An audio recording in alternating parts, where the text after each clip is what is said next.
my favorite little merry band of misfits?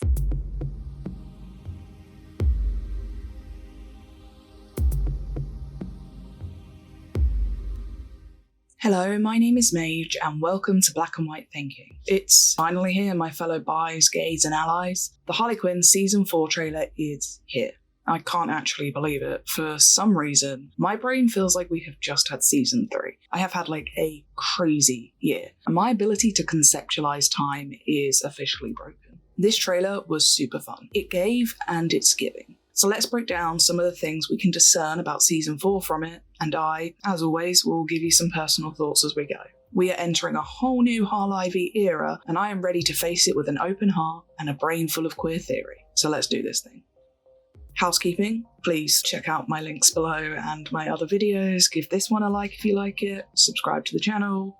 Check out my Patreon. I have 2 new options on my Patreon for anyone that is interested. A $1 tier if you wish to support me, and a free access ability so that you can see certain posts I upload for free, and you can be updated when I do post behind a paywall. I will be adding more posts there for free over the coming year. It will be a good place to update people because I don't really use Twitter and nobody else uses Tumblr. So if you have a Patreon account and you want to follow me for like important updates, the free access tier is there for that. So please consider checking that out. Housekeeping over, thank you all for being here. As always, I hope you enjoy this silly little video. Let's get into it. So this trailer basically picks up where the last season of Harley Quinn left off, with Ivy embracing a more supervillain nature, and Harley deciding to join the Bat family and attempt to be a superhero. A super anti-hero? I have some thoughts on this whole situation. I expressed them with my reviews and rants last season. I personally think a world in which Harley is a hero and Ivy is a villain is kind of the antithesis of how I understand them as characters. Like, even in this show, it kind of feels like both Harley and Ivy are pursuing their new roles as hero and villain respectively, but neither of them morally is dedicated to that pursuit. Ivy isn't a villain because she wants to make the world a worse place. This version of Ivy is a villain because she's a traumatized anarchist who wants to stick it to the man. Harley isn't a hero because she wants to save the world. Ironically, it's Ivy that actually wants to do that. But Harley is a hero because Joker is bad or something. I'm not sure yet. I don't really believe either of them quite know why they do what they do, but whatever. I'm sure we will discuss this further across this video, across the many videos I will be making this summer about Season 4 of the Harley Quinn animated series. So for now, let's just acknowledge that point and that this is where we left off, and take a look at what the trailer gives us. First up, we get our little Harley talking to the audience intro. We've had a few of them now. I showed a little of it at the beginning of this video. I don't have much to say about that other than I like the consistency across the trailers. The actual trailer opens up with shots of Harley's first day doing Bat stuff, whilst Ivy is robbing a jewelry store, it looks like. How very Catwoman of her. They took each other's packed lunches to work, #JustCoupleThings, and they discuss how cute and adorable they are, which, yeah, true, I agree. God, we're cute. So damn cute! Good luck with your first date. We can see from the off, though, that this dynamic will probably be most of the season. Harley trying to be a superhero whilst having a villain girlfriend. Again, I feel all kinds of ways about that, but I am open to seeing this all play out. I love Harley and Ivy as a couple, and if manufactured conflict based on conflicting job titles is the best the writers can come up with, I think it shows how solid they are as a couple. However, I will be more open to this whole concept if it is played more for laughs and ensuing hijinks rather than serious angst. It's nice seeing them being supportive of each other, even if I disagree on a fundamental level about specific elements of character portrayals. We don't have a lot of decent canon harlivy, almost none except this show outside of the comics, so I'm willing to take a hit or two if I have to. There is obvious drama laid out in the first few shots though, because that's Harley beating up security at the Hall of Doom, where the Legion hang out. You know, that place that Harley spent an entire arc trying to become a member of. And we know that Ivy does end up taking a job at the Legion as CEO based on what we see in this trailer and what happened at the end of last season. So there's a blatant conflict of interests off the bat. Next scene, we cut to Harley in the Batcave cave trying to jive with the Bat-Kids and failing miserably. She seems to be dealing better with Batgirl than with Nightwing and Robin. A lot of this stuff will probably be a catch-up from the comics set between season 3 and 4, I imagine. Bruce Wayne is in prison for tax fraud, courtesy of Mayor Joker last season, so we'll be seeing the consequences of all that. Side note, and this is kind of chippery and stupid of me, but God, I hate seeing Harley hanging with people, mostly teenagers, who have such a low opinion of Ivy, just as I dislike seeing Ivy hang with people when they have a low opinion of Harley. I feel like we saw the consequences of that with the Bachelorette episode in season 2, and yeah, not a huge fan,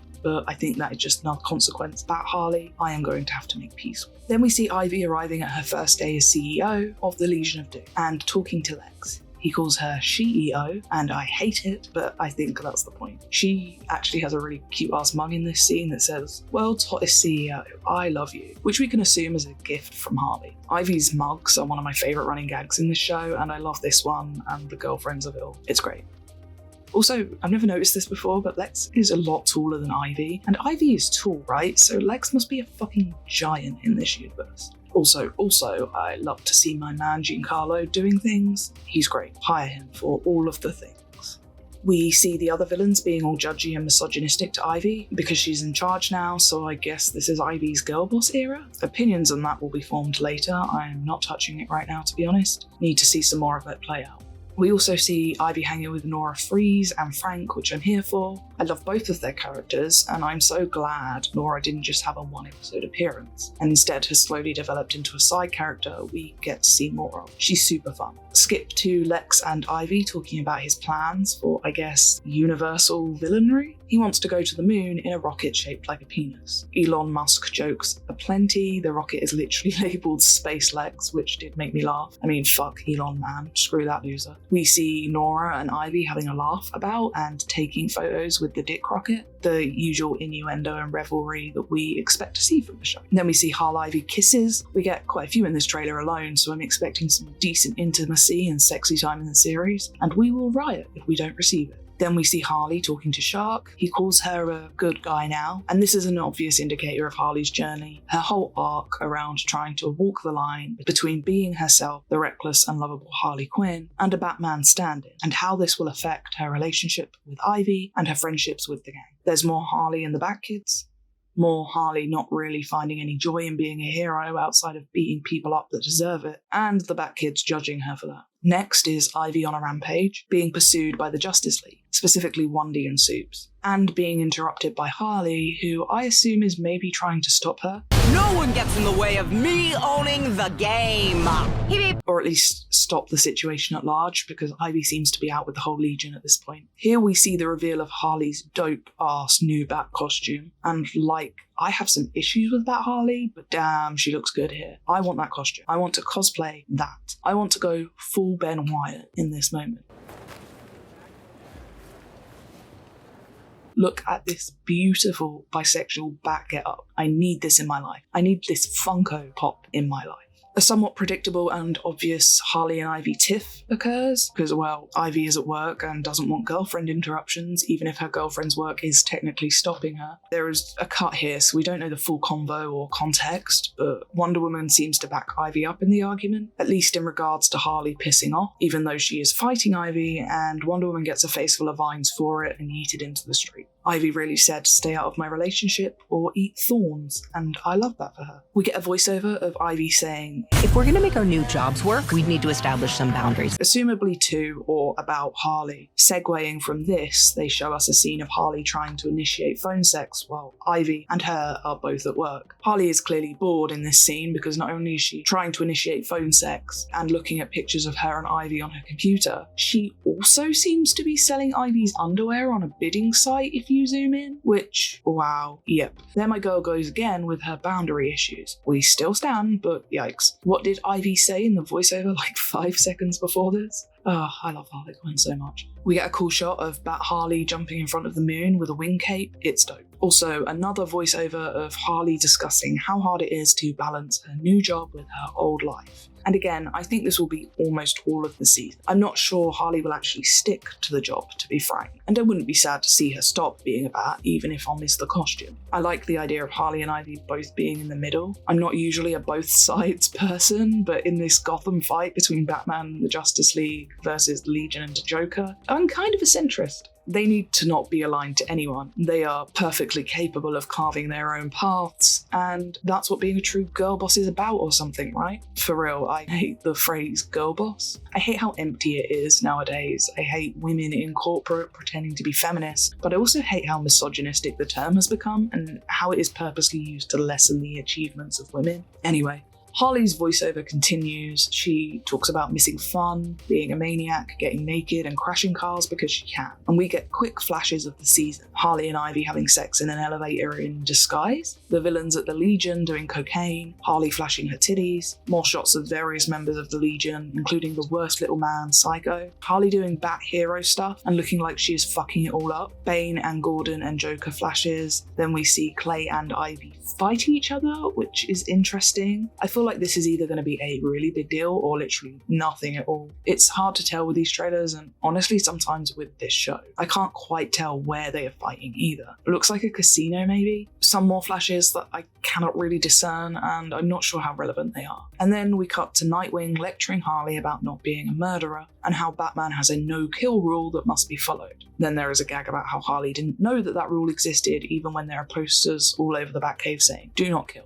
Another random DC side note from me. I'm a bit meh about the no-kill rule and where it has come from in the Batman canon. Whilst Batman definitely doesn't want to kill, sometimes he does kill, and the issue of him thinking others shouldn't isn't because he is morally superior, actually. It's because he thinks he is morally superior, but is actually a moral hypocrite. And I much prefer when that angle is played, personally. Batman's ability to be morally grey, to not be a nice superhero like Wonder Woman or Superman, is what makes him interesting to me. Otherwise, he is just a billionaire with daddy issues and a god complex, much like the previously mentioned Musk. Finally, we end on a few more flashes and close-ups in which you cannot discern much, and a scene of Lex complaining to Ivy about the pressures men have put on them about their bodies that women just do not understand. All ironic and shit. And that is the trailer for the show, which is literally back next week. What the actual hell? Where is my life going?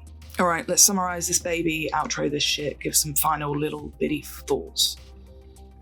I actually really enjoyed this trailer. I enjoyed it more than the season 3 one, for sure, and I'm super excited to see the new showrunner come into her own this season. We needed a shake-up, in my opinion.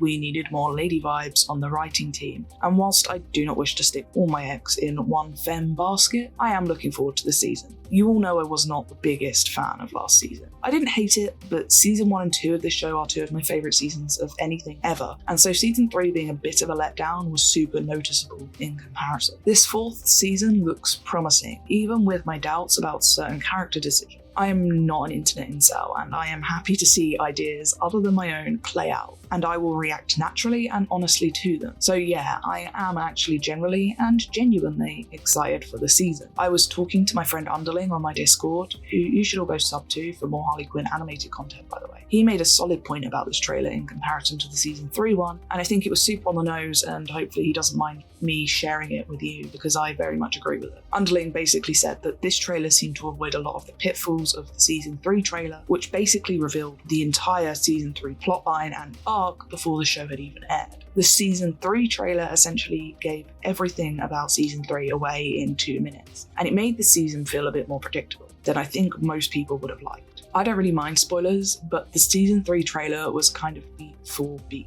More of a season 3 summary than a teaser, and what it did tease, I wasn't necessarily down for, so I appreciate this season 4 trailer showed less and got me more hyped to find out what is gonna happen. I got the gist. We can see some of the main themes coming together, Harley and Ivy in their respective new positions, the Legion of Bats versus the Legion of Doom, and the discomfort that this may or may not bring them as a couple, but the way in which we will see this still feels pretty hidden in a way that's exciting. The trailer was good. It made me feel better about the potential of not loving this season as much as I did did the first two. Even what we saw in the trailer alone felt less clunky, both narratively and in regards to the dialogue. Both things I think season 3 struggled with. And yeah, I really don't have a lot more to add. No huge complaints or predictions, just a general excitement to watch the show and spend my summer reviewing each episode for you all, if that's something you'd be into.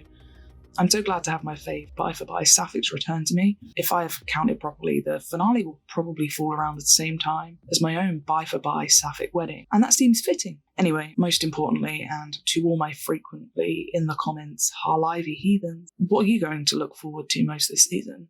Are you looking forward to the season at all, I guess? Did this trailer leave you feeling hyped? Tell me everything down in the comments below, because I love this little space we have all collectively created to discuss this silly little show. Thank you all for being here, as always. Can't believe we're back to Harley Quinn animated time. My name is Mage, and this was Black and White Thinking.